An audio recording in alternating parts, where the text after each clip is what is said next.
Assalamualaikum warahmatullahi wabarakatuh. Kami dari kelompok satu akan mempresentasikan hasil diskusi kami mengenai persiapan ekspor produk MS Sulam ke Belanda. MS Sulam merupakan salah satu UKM yang bergerak di bidang industri home decoration, khususnya bordir, yang berdiri sejak tahun 2009 dan didirikan oleh Ibu Trusti Diani Henartiwi. Dengan visi misi seperti terlihat pada slide, berikut beberapa produk unggulan dari MS Sulam yang memiliki HS code 5810 dan 6302. Nah, selanjutnya ada tujuan ekspor. Tujuan ekspornya ke Belanda dengan opportunity sebagai berikut. Populasinya tinggi, GDP per kapitanya tinggi, berlokasi di pusat bisnis internasional, dan budaya masyarakat yang sangat menghargai produk handcraft dan juga home decoration. Next. Nah, dari kondisi budaya sendiri, masyarakat Belanda menghargai produk buatan tangan dan mengganti dekorasi rumah sesuai dengan musim, sehingga ini adalah sebuah opportunity bagi MS Sulam. Next. Dari aspek ekonomi, GDP-nya besar sehingga daya beli masyarakatnya tinggi. Next. Dari sisi politik, menganut pemerintahan monarki, wawasan ini penting untuk diketahui karena politik akan berpengaruh terhadap perekonomian. Next. Dari sistem hukum, MS Sulam memerlukan payung hukum yang sah sehingga harus tahu UU mana yang berkaitan dengan bisnisnya, contohnya dengan UU hak paten dan merek produk. Next. Dari aspek legal, kemudahan melewati perbatasan, Belanda memiliki peringkat nomor 1 sehingga lebih mudah ekspor ke Belanda dibandingkan dengan negara Eropa lainnya, dan tarif pajaknya juga lebih rendah. Next. Dari sisi free trade agreement ada 2 yang harus diperhatikan oleh MS Sulam adalah yang IEU dan CEPA ini karena dia membahas tentang UMKM dan sedang menggenjot ekspor home decoration ke Belanda. Next.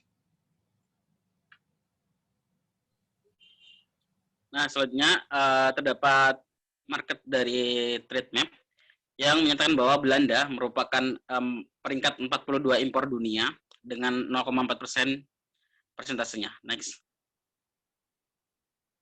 Untuk produk HS code 6302, Belanda merupakan peringkat 7 impor dunia dengan 2,8% dari dunia. Next. Berikut merupakan komentar negara yang melakukan ekspor ke Belanda dengan kode HS code 5810 dan 6302.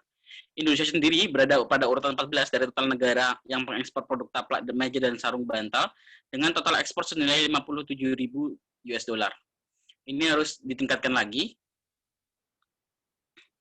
Terdapat kompetitor yang sudah eksis di Belanda, yaitu Bed Shop NL, yang merupakan yang memiliki toko fisik di Belanda dan memiliki toko online berupa website. Next. Berikut merupakan HS code yang dapat diterapkan untuk produk-produk MS Sulam.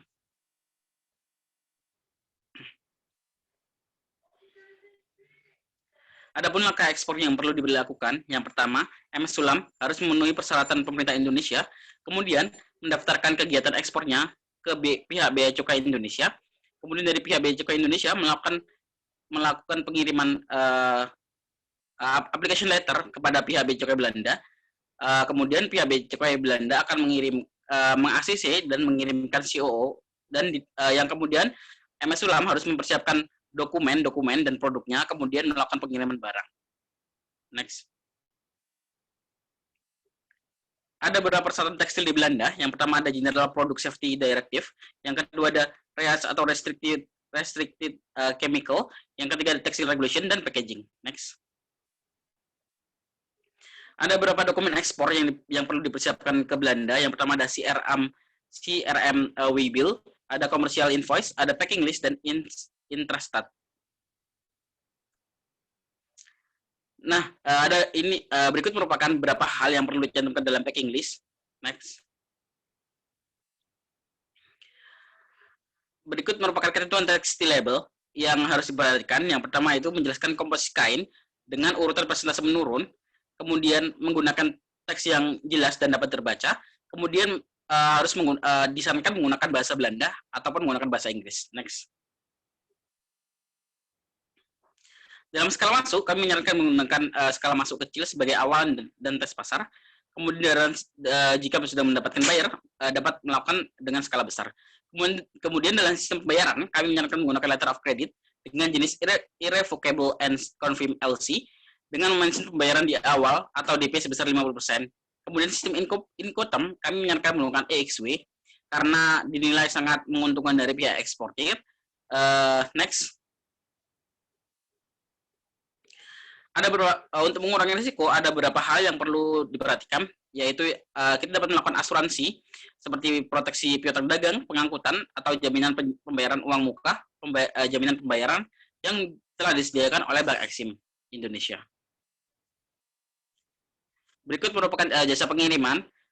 Dalam jasa pengiriman ini, jika menggunakan jika masuk dengan skala kecil, sebaiknya menggunakan Pos Indonesia atau TNT karena paling murah, yaitu 200.000 per kilo.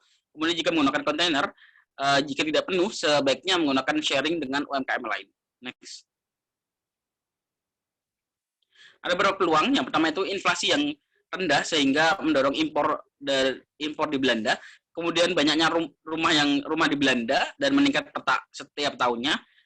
Tingginya GDP di Belanda dan masyarakat Belanda yang menghargai karya tangan atau handmade.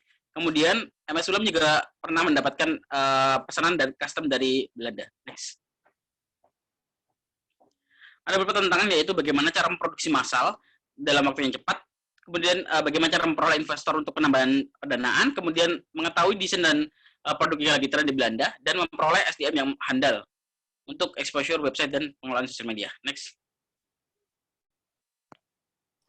Nah, selanjutnya yakni tentang strategi. Yang pertama, strategi yang bisa diterapkan MS Sulam, yakni memperkuat hubungan dengan Belanda, mencari alternatif untuk memproduksi produk secara massal, menekankan keunikan produk, serta bekerjasama dengan kedutaan besar di Belanda di Indonesia. Next. Selanjutnya yakni rantai nilai Porter. Nah, dari bagian ini bisa dilihat aktivitas-aktivitas mana saja yang tidak bernilai dan pemilik bisa menghapus aktivitas tersebut. Next. Selanjutnya yakni langkah penerapan strategi untuk memasuki pasar global. Yang pertama, mengoptimalkan proses dan juga teknologi, memanfaatkan budaya dan juga mengoptimalkan organisasi. Untuk selanjutnya, langkah penyesuaian strategi bisa dilakukan dengan penyesuaian home culture dan juga host culture, serta menyesuaikan regulasi di Belanda. Next. Nah, ini merupakan channel distribusi yang bisa dilakukan MS Sulam untuk target market B2B dan juga B2C. Next.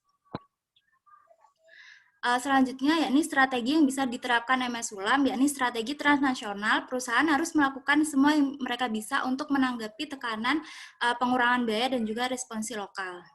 Next. Selanjutnya, yakni kunci keberhasilan ekspor. Yang pertama, menentukan entry strategi, evaluasi secara berkala, dan juga market testing. Untuk kebijakan pengelolaan staf sendiri bisa dilakukan dengan pendekatan geosentri. Next.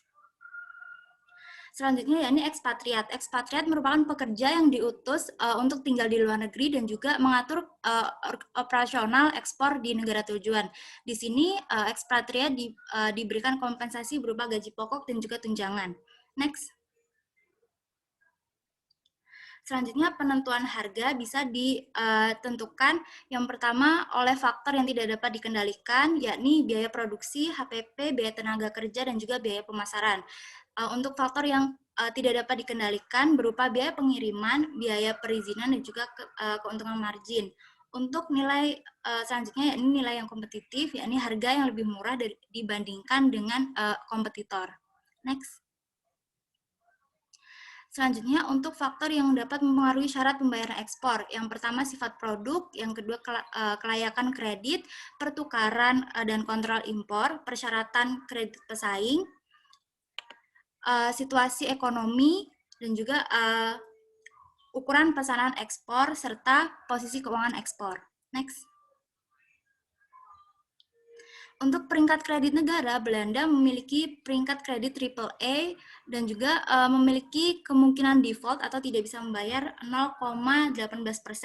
Serta untuk asuransi resiko pertukaran asing, MS Sulam bisa melakukan spot exchange rate, forward exchange, dan juga currency swaps. Next.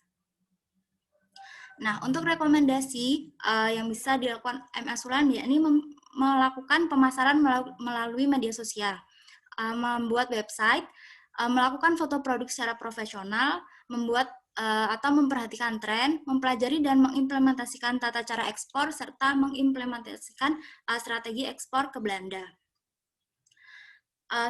Sekian presentasi dari kelompok 1. Apabila ada saran akan kami terima. Wassalamualaikum warahmatullahi wabarakatuh.